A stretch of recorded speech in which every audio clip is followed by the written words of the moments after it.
ที่ปรึกษาเจ้าคณะอำเภอเมืองเชียงใหม่เจ้ากราบนมัสการพระครูสมุวิศวรวรกิจโจผู้อำนวยการสถานีคลื่น 104.50 เมกะเฮิรตซ์เจ้าวาดวัดสายหินเจ้ากราบนมัสการพระครูใบดิกาสมาธิญาณสีโลรองเจ้าวาดวัดสายหินเจ้าเจริญพรโยมพิสมัยกราบนมัสการพระอาจารย์อรักษ์ปัญโยนาเจ้านิยมปี้แล้วก็สวัสดีให้หน่วยสว่างเมฆนะเจ้าครับผมสวัสดีครับพี่สมัยครับสวัสดีคุณผู้ฟังที่กำลังรับฟังรายการธรรมะคลายเครียดอยู่ในขณะนี้นะเจ้าวันนี้ทีมงานธรรมะคลายเครียดของเราก็มาพบปะกับคุณผู้ฟังเหมือนเช่นเคยทุกวันเสาร์แล้วก็วันอาทิตย์นะเจ้า3 ทุ่มเป็นต้นไปเราจะมาพบปะกันนักคลื่นนี้เจ้าวันนี้ข้าเจ้าพิสมัยสุริโยดรเจ้ามารับหน้าที่ตรงนี้นะเจ้า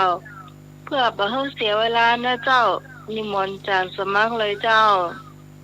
10 นิ้วอัญชลีวันทาอธิวาสนอบน้อมก้มกราบแด่องค์สมเด็จพระสัมมาสัมพุทธเจ้าพระพุทธพระธรรมพระสงฆ์ตลอดถึงพระอรหันต์ผู้บรรลุธรรมและตรัสรู้ธรรม10 นิ้วขอกราบถวายความเคารพพระมหาเถรานุเถระครูบาอาจารย์พระมหาเถรานุเถระทุกตนด้วยความเคารพอย่างสูงมีหลวงพ่อพระครูปริยัติยานุศาสตร์หลวงพ่อพระครูโคสิทธิ์ปริยัติยาพรหลวงพ่อพระครูสมุวิศวรวรกิจโจพ่อเจ้าวาดวัดฝ่ายหินหลวงพ่อผู้อำนวยการสถานีวิทยุพุทธศาสนาด้วยความเคารพอย่างสูงที่เมตตาธรรมแล้วก็นมัสการอาจารย์เอาละครับผมนมัสการครับครับผมเจริญพรโยมพิสมัยนมัสการเจ้าลุงหนุ่ยตัวเนื้อผมนมัสการครับอาจารย์ครับท่านผู้ฟังทางบ้านทุกท่านเนื้อขอเจริญพรขอกราบนอบน้อมยังคุณพระติตรัยรัตนาผ่านแผ้วพระแก้วเจ้าทั้ง3ประการหมายมีพระพุทธพระธรรมพระสงฆ์อันเป็นสรณะที่เปิ่งของหมู่เฮาต่างหลายขอกราบไหว้สาบุญญาบารมีธรรมท่านอาจารย์ท่านพระครูสมุวิศวรวรกิจโจผู้อำนวยการสถานีวิทยุคลื่นพระพุทธศาสนาการศึกษาและวัฒนธรรม 104.50 ท่านเจ้าวาดวัดฝ่ายหินพร้อมไปด้วยพระสงฆ์องค์เณรทุกรูปทุกองค์ด้วยความเคารพอย่างสูงสุดยิ่งครับผมขอกราบนมัสการท่านอาจารย์ท่านพระครูใบดิกาสมัครญาณสีโลด้วยความเคารพครับผมครับผมแล้วก็สวัสดีโยมพี่พิสมัยผู้ดำเนินรายการนมัสการเจ้าสวัสดีลุงหนุ่ยเทเนอร์ครับผมกราบนมัสการครับอาจารย์ครับแล้วก็ขอเจริญพรคณะสัตยาญาติโยมผู้ฟังทุกท่านวันนี้ก็มาปะกันแถมในรายการธรรมะคลายเครียดวันนี้ประจำวันอาทิตย์วันนี้วันอาทิตย์ที่1 ธันวาคมพุทธศักราช2567เดือน3เดือนเกียงหรือว่าเดือนอ้ายใต้เนาะเดือน3เหนือเดือน3เหนือเดือนอ้ายใต้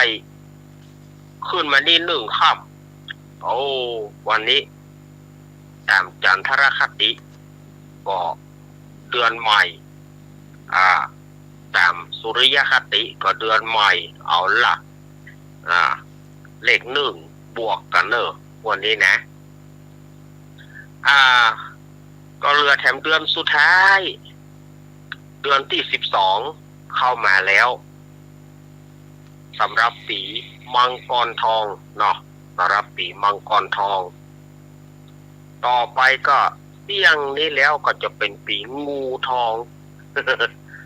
งูทองจะเข้ามาแถมแล้ว